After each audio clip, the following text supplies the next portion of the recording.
Pupunta nga ako ngayon ng market at bibili ng aming ulam. What's up guys? Welcome again to my channel, Edel. Nagbabalik ang inyong cute at walang hiyang vlogger na ito. Kailangan naman kayo. Mamimili nga ako ngayon at ang aking pera ay 50 pesos. Challenge ko nga aking sarili. Ano kaya ang mamimili natin sa 50 pesos na ito? Kaya mapapasabi na lang talagang tayong for the go. Ayan nga, mag-isa na ako maglalakad. Tinutusan ako ng aking ating mamili. Hindi siya kasi makasama sa akin. May exam daw sila bukas. Nagre-review daw siya ngayon. Second year college siya kasi. Environmental science. Ang hirapan naman ng physics at saka chemistry. Yan talaga guys pag mga science. More on science, diba? Ano yun daw? O ayan, while walking nga ako, ay nagbibideo ako. Alam niyo naman guys, nahiya pa nga ako ngayon mag-video. And sana sa mga sunod na araw, hindi na din ako mahiya. Siyempre, ang aking binibideo is hindi naman para sa is for the memory naman. First time ko lang kasi guys na makasalamuha dito sa city. Lagi ako doon sa province. Inapilitan din lang naman ako mag-aral dito sa city. Walang kasama ang aking ate. Kaya sa mga oras na ito nga guys, ay nag-observe pa tayo.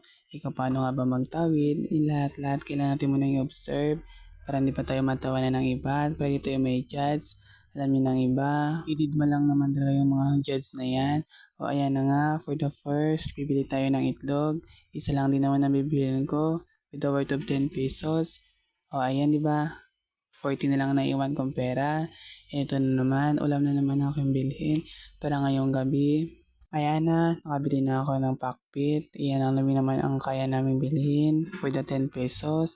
At saka may itlog. Ang itlog pala ay ulam na aking sister para bukas. Maghapon kasi ang pasukan nila. Yung sa akin half day lang. Kaya hindi ko na kailangan bumili ng ulam. Kailangan ko lang bumili ng ulam. Ang ulam ko para pag uwi ko dito is may ulam din ako. Hindi na ako makita. Charis.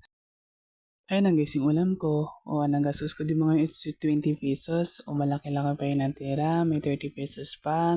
Para bukas na naman. Ganun talaga yun guys. Ito pag sa puerto ka. Kailangan mo namang magtipid. Hindi mo kailangan palagi yung magastos. Ikawawa naman yung nagpapadala sa'yo dito. Kaya nagpapasalamat din ako sa mga parents ko. Kahit mahirap ang buhay, pinapag-aral pa rin kami. Pinakaya nila. Para lang daw sa kinabukasan namin. Di ba? Ayan nga, luging-lugi ako. Ako na nga ang bumili. Ako pa magluluto. Charis. Hindi talaga siya guys mautusan ng aking sister.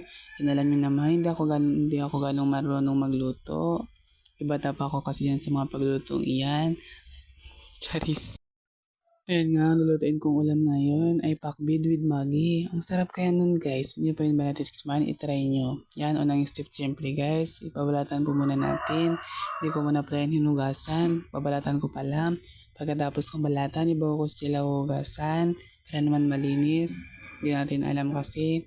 Para lang sa ating healthy. Kaya hindi natin maging maingat. Ayan na guys, ang results.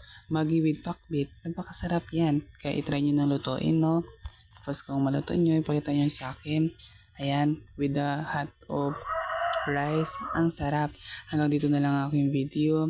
Maraming salamat. Paalam.